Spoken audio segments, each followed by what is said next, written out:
بسم اللہ الرحمن الرحیم الحمد للہ رب العالمین والصلاة والسلام علی سید المرسلین وعلی آلہ وصحبہ اجمعین۔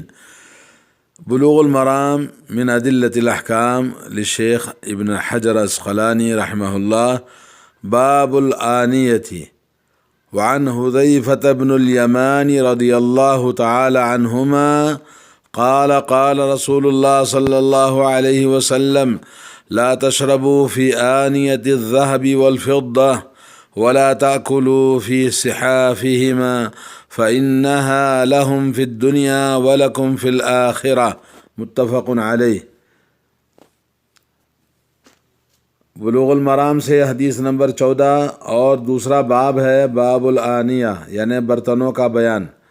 حضرت حذیفہ ابن یمان رضی اللہ تعالی عنہما بیان کرتے ہیں کہ رسول اللہ صلی اللہ علیہ وسلم نے ارشاد فرمایا، سونے اور چاندی کے برتنوں میں نہ پیا کرو اور نہ ان کے پیالوں میں کھایا بھی کرو۔ دنیا میں یہ کافروں کے لیے ہیں اور آخرت میں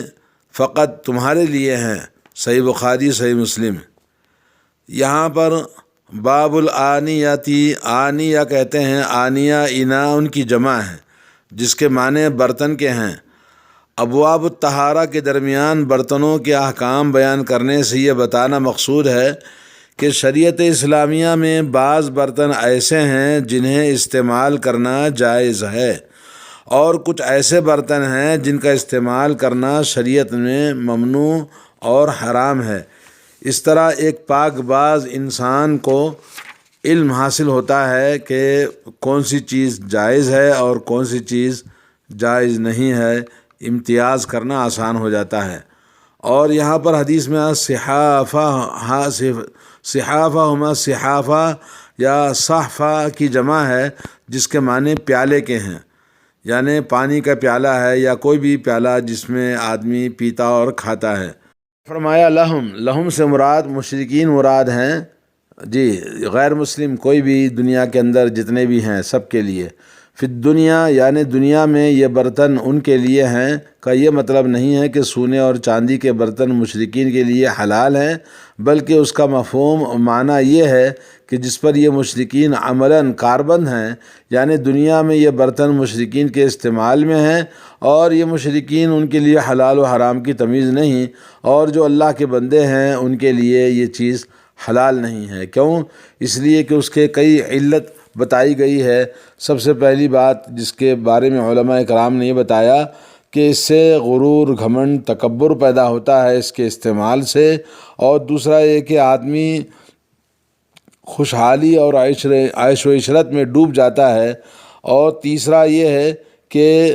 یہ برتن سونے اور چاندی کے یہ کھانے پینے کے لیے نہیں ہیں بلکہ یہ سکے ڈھالے جاتے ہیں، اس لیے اس کا قیمت ہوتی ہے اور یہ مارکیٹ میں بطور قیمت استعمال ہونے والی چیز ہے، نہ کہ کھانے پینے کے لیے۔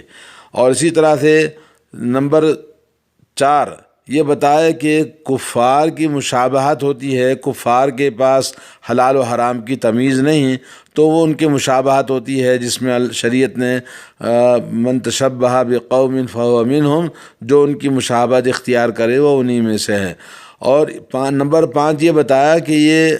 جنت والوں کے لیے ہے، تو ظاہر بات ہے کافر جنت کے لوگ نہیں ہیں اور ان کو مرنے کے بعد سیدھا ان کے لیے جہنم ہے اور ان کے لیے دنیا کے اندر ہے، جیسا کہ حضرت ابو ہریرہ رضی اللہ تعالیٰ عنہ فرماتے ہیں،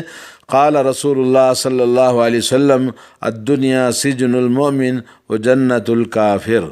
دنیا مومن کے لیے قید خانہ ہے، جیسا کہ رسول اللہ صلی اللہ علیہ وسلم نے فرمایا، یہاں انسان کو اپنی مرضی کے مطابق نہیں بلکہ مولا عز و جل، اللہ عز و جل کی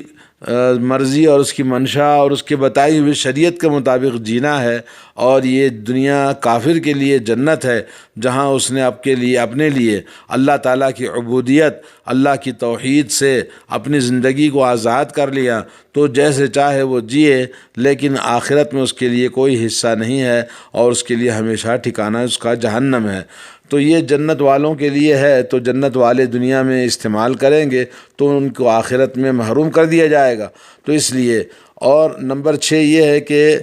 اس میں بندے کی عبودیت کا اظہار ہے کہ اللہ نے کہا استعمال نہ کریں تو استعمال نہ کریں، یہ بندے کی عبودیت ہے۔ تو حاصل کلام یہ ہے کہ اس حدیث سے یہ معلوم ہوا کہ سونے چاندی کے برتنوں میں کھانا پینا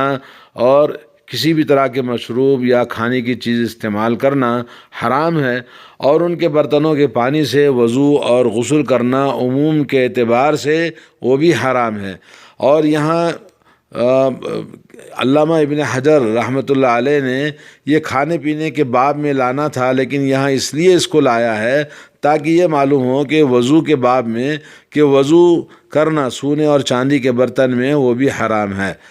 برتنوں کے پانی سے وضو اور غسل کرنا عموم کے اعتبار سے حرام ہے، ان کا استعمال درست نہیں ہے، ورنہ اس حدیث کا اصل مقام کھانے پینے کے باب میں تھا۔ ضمناً یہ بھی معلوم ہوا کہ جواہرات اور یاقوت وغیرہ کے برتنوں میں کھانا اور پینا اور وضو اور غسل کرنا جائز ہے، کیونکہ اللہ کے نبی صلی اللہ علیہ وسلم نے صرف سونے اور چاندی کو مستثنیٰ کیا ہے، ورنہ بعض چیزیں اس سے بھی زیادہ قیمتی ہیں جیسے یاقوت ہے، لولو ہے، جواہرات ہیں، تو اس میں استعمال کرنے میں کوئی حرج نہیں ہے۔ البتہ جن برتنوں پر سونے چاندی کا پانی ملمع کیا گیا ہو ان کے بارے میں اختلاف ہے، اجتناب کرنا بہرحال بہتر اور اولیٰ ہے، یعنی سونے چاندی کے گلٹ کیے گئے چیزوں کو استعمال کرنا۔ البتہ یہ کہ کوئی دھار لگی ہے اس میں، جیسے اللہ کے نبی صلی اللہ علیہ وسلم کے پاس ایک برتن تھا جس میں ایک دھار لگی ہوئی تھی، تو اس میں اللہ کے نبی صلی اللہ علیہ وسلم پانی پیتے تھے، تو اس میں کوئی حرج نہیں ہے۔ جو ٹوٹا ہوا برتن تھا جوڑنے کے لیے چاندی کی دھات استعمال کی گئی تھی۔ اور اس سلسلے میں جو آثار آئے ہیں، حضرت عبد الرحمن ابن ابی لیلہ کہتے ہیں انہم کانوا عند حذیفہ، اور وہ حضرت حذیفہ بن یمان رضی اللہ تعالیٰ عنہ کے پاس موجود تھے۔ فاستسقا، تو انہوں نے پانی طلب کیا پینے کے لیے، فسقاہ مجوسی، تو ایک مجوسی نے ان کو پانی پلایا۔ فلما وضع القدح فی یدہ، جب پانی کا برتن ہاتھ میں اس نے پکڑوایا، اس نے پانی کا برتن ہاتھ میں لیا، فرماہ بہ، تو برتن کو پھینک دیا اور کہا لولا انی نہیتہ عن غیر مرۃ ولا مرتین، کہا کہ اگر یہ بات نہ ہوتی کہ مجھے ایک مرتبہ یا دو مرتبہ منع کیا جاتا، بلکہ مجھے کئی مرتبہ نبی کریم صلی اللہ علیہ وسلم نے منع کیا ہے۔ کأنہ یقول لم افعل ھذا، اگر نبی علیہ الصلوۃ والسلام مجھے منع نہ کرتے تو میں یہ کام نہ کرتا۔ اور کہا کہ سمعت النبی صلی اللہ علیہ وسلم یقول، میں نے رسول اللہ صلی اللہ علیہ وسلم سے فرماتے ہوئے سنا ہے، لا تلبسوا الحریر ولا الدیباج ولا تشربوا، کہ ریشم کے کپڑے استعمال نہ کریں، اور دیباج بھی ریشم کی ایک عمدہ قسم ہے، اس کو بھی استعمال کرنا آپ نے منع فرمایا، اور ان سونے چاندی کے برتنوں میں پینے اور کھانے سے منع فرمایا۔ یہ حدیث صحیح بخاری صحیح مسلم کے اندر ہے، اور لفظ جو ہے بخاری کا ہے، اور اسی طرح ایک اور لفظ اس کے اندر ایکسٹرا یہ ہے وَلَنَا فِي الْآخِرَةِ، کہا یہ ہمارے لیے نہیں ہے، دنیا میں، آخرت میں ہمارے لیے ہے۔ اور یہ حدیث اللہ کے نبی صلی اللہ علیہ وسلم سے حضرت حذیفہ نے بتایا جب انہوں نے برتن کو پھینک دیا۔ علامہ ابن قیم رحمۃ اللہ علیہ نے زاد المعاد میں یہ لکھا ہے کہ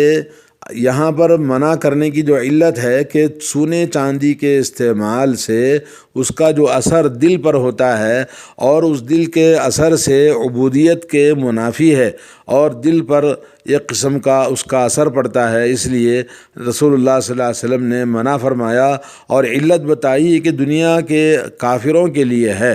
اور یہ مومنوں کے لیے نہیں ہے جو کہ عبودیت کا اقرار کرتے ہیں، اور کافر عبودیت سے نکلے ہوئے لوگ ہیں، عبودیت کا اقرار نہیں کرتے، ان کے لیے دنیا میں آزادی ہے، اور آخرت میں ان کے لیے اس عبودیت کے انکار کرنے کی وجہ سے ان کے لیے ہمیشہ ہمیشہ جہنم ہے۔ اور جو مومن ہیں، جو اللہ کے بندے ہیں، جو اپنی عبودیت کی وجہ سے دنیا میں اللہ رب العالمین کی شریعت کے مطابق زندگی گزارتے ہیں، اور وہ دنیا میں اللہ عز و جل کی پسند اور ناپسند جو حکم ہے اسی پر وہ چلتے ہیں تو ان کے لیے آخرت میں اللہ نے رکھا ہے، اور یہ آخرت میں ان کے لیے انشاءاللہ جنت میں استعمال کرنے کے لیے اللہ تعالی ہمیں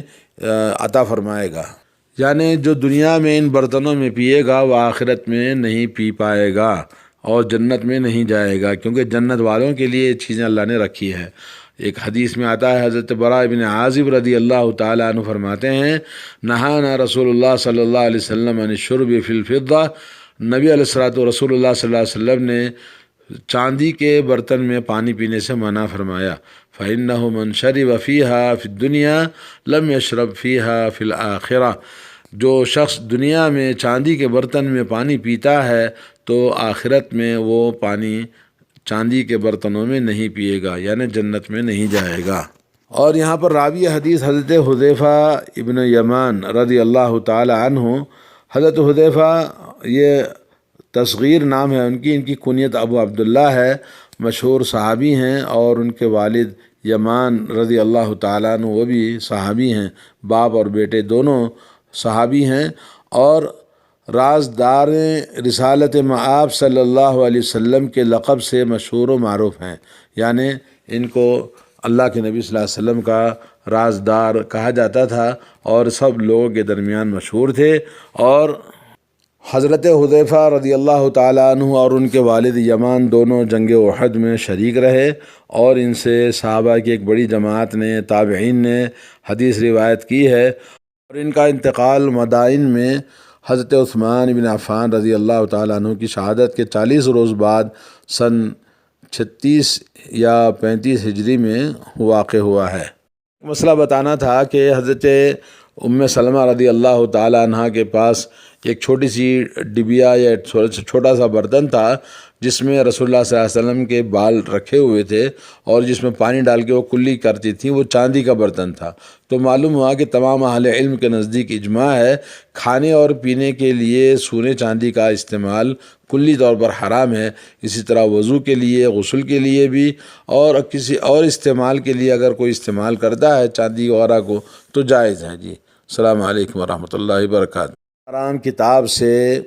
باب المیاہ، پانی کا باب ختم ہوا، اور یہ باب الآنیہ شروع ہوا ہے۔